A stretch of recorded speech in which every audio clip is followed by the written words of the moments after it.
Hello दोस्तों, नमस्कार। हमारे यूट्यूब चैनल बर्मी कंपोस्ट भदौरा पर आपका स्वागत है। हम आज आपको पॉली हाउस के बारे में कुछ जानकारी देना चाहते हैं। यहाँ पर बहुत सारे हमारे किसान आते हैं, पूछते हैं पॉली हाउस कैसे बनेगा, पॉली हाउस का प्रोसेस है। तो आज हमारे बीच हमारे सर अब मौजूद हैं जो नाबार्ड के तहत इसमें अवार्ड जो है उससे जुड़े हुए हैं। अवार्ड एक एनजीओ के तहत संस्था है जो आपको नीचे दिखाई दे रहा होगा, Atal women awareness and rural development society. इसके अंतर्गत सर हमारे हैं, तो ये बताएंगे कैसे हमें नाबार्ड से जुड़ना है और अवार्ड इसमें क्या भूमिका, अवार्ड कैसे इस पर काम करती है। बताएं सर क्या।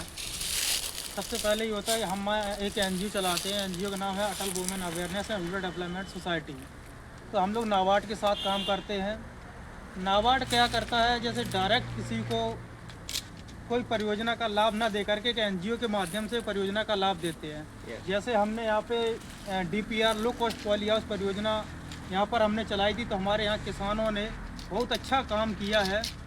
तो इस संस्था के माध्यम से हमने सबसे पहले किसानों को चयनित किया। यहाँ पर आकर के चयनित करने के तत्पश्चात हमने किसानों को यहाँ पे पॉली हाउस दिया बनाने के लिए। तो किसान संस्था के द्वारा यहाँ पर एक पॉली हाउस 300 स्क्वायर मीटर का है और 5 पॉली हाउस हैं हमारे 100 स्क्वायर मीटर के।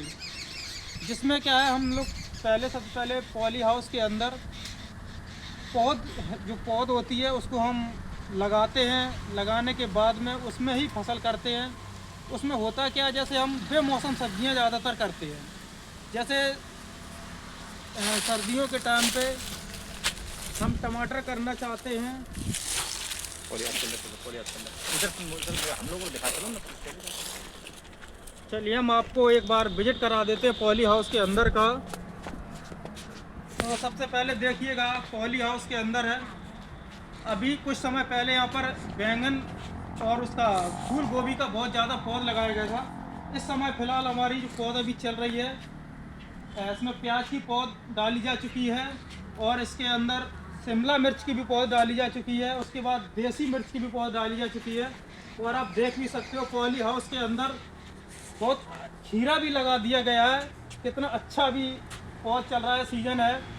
क्योंकि इस खीरा का जो रेट रहता है, हम लोग मार्केट की अपेक्षा जो रहता है, जब मार्केट में ज़्यादा खीरा पहुंच जाता है तो वो 5 रुपये किलो या 10 रुपये किलो का पर रेट मिलता है।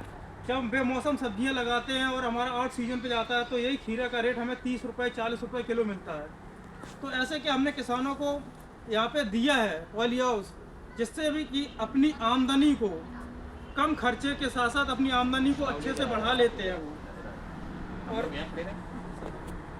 तो सर हम ये जानना चाहते हैं, जैसे आप पॉली हाउस जो आपने दिया हमें पास जो पॉली हाउस दिया उसमें आप किसान से क्या चार्ज रहता है इसमें और आपका क्या रोल रहता है? देखिए, नाबार्ड जो होता है किसान से केवल 10% लेता है। बाकी का जो खर्चा रहता है पूरा नाबार्ड देता है। किसान का इसलिए रहता है क्योंकि अगर हमने बना के उसको स्ट्रक्चर को तैयार किया, पॉलिश बना के तैयार किया, अगर किसान उसको देख रेख नहीं करेगा तो चलेगा कैसे वो। ये किसान का मुख्य उद्देश्य रहता है। इसमें 10% लगता है। तो इसमें 90% आपकी संस्था जो है वो पैसा लगाएगी। जी जी, कहने का मतलब नाबार्ड लगाएगी। और जो इनमें 10% पैसा, 10 या 20% जो भी पैसा है वो किसान को दे होता है। क्योंकि किसान भाइयों इसलिए किसान को दे होता है, होता क्या है कि स्ट्रक्चर बना के तैयार कर दिया आपने और उसमें कोई यूज लेस हमने कर दिया, तो यदि हमारा पैसा इसमें लगा रहेगा तो हम इसे यूज में रखेंगे। इसलिए नाबार्ड की ये संस्था का ये कहना है कि इसमें आपका भी शेयर होना चाहिए, जिससे कि आप इस कार्यक्रम को करते रहें। तो सर आगे और कुछ जानकारी हमारे किसानों के लिए। हाँ, जैसे बेमौसम जैसे अभी और हमारे यहाँ जैसे एफपीओ वगैरह चलते हैं, तो उसके माध्यम से भी किसानों को हम लोग जागरूक करते हैं। एफपीओ के माध्यम से जैसे बहुत सी ऐसी योजनाएं होती हैं जो किसानों तक नहीं पहुंच पाती है, वो कुछ एफपीओ के माध्यम से हम लोग पहुंचाते हैं। अब जैसे यहाँ पर जैसे हमारे पॉली हाउस लगे हुए हैं, तो इससे कि हमारे और आसपास एरिया के जो किसान हैं, हमने लगभग में यहाँ पर भी 70 किसानों के पॉली हाउस के अलावा भी करवाया है। तो उन किसानों का भी वो रिजल्ट अच्छा आया है। क्योंकि हमने जो देखा है, क्योंकि जो प्रजाति का बीज उपजाऊ उनको चाहिए होता है वो उनको नहीं मिल पाता है। वो हम लोगों ने उनको लाके दिया बीज अच्छे से, तो उन्होंने किया है, बेमौसम में भी किया है यहाँ पे खीरा भी बहुत अच्छा हुआ, शिमला मिर्च भी अच्छा हुआ है, बहुत ज़्यादा से ज़्यादा मात्रा में। तो हमारे किसान बहुत इस समय लाभ महसूस कर रहे हैं और नाबार्ड को बहुत थैंक यू बोलना चाह रहे हैं। ठीक है सर। तो किसान भाइयों देखिए, अभी सर हमारे बता रहे थे किस प्रकार से हमारे किसान जो है यहाँ कर सकते हैं, इस पॉली हाउस को लगा सकते हैं। पॉली हाउस लगाने के बाद इसमें बहुत सारे पैदा हो सकते हैं। देखिए आपको ये पॉली हाउस थोड़ा दिखा दें। ये पॉली हाउस,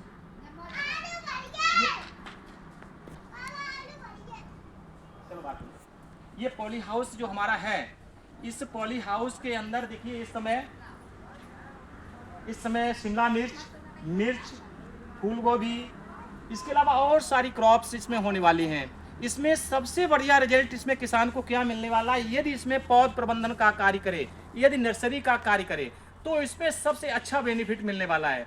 क्योंकि नर्सरी क्या होता है, जब ऐसे मौसम में नर्सरी तैयार हो सकती है जब किसान के यहाँ नर्सरी नहीं हो सकती है। क्योंकि इस समय यदि बाहर आप पौधे को डाल देंगे, पौध को डाल देंगे, नर्सरी को डाल देंगे, तो क्या होगा, जैसे ही सर्दी आएगी, कोहरा पड़ेगा, बर्फ गिरेगी, पौधे हमारे जल करके नष्ट हो जाते हैं।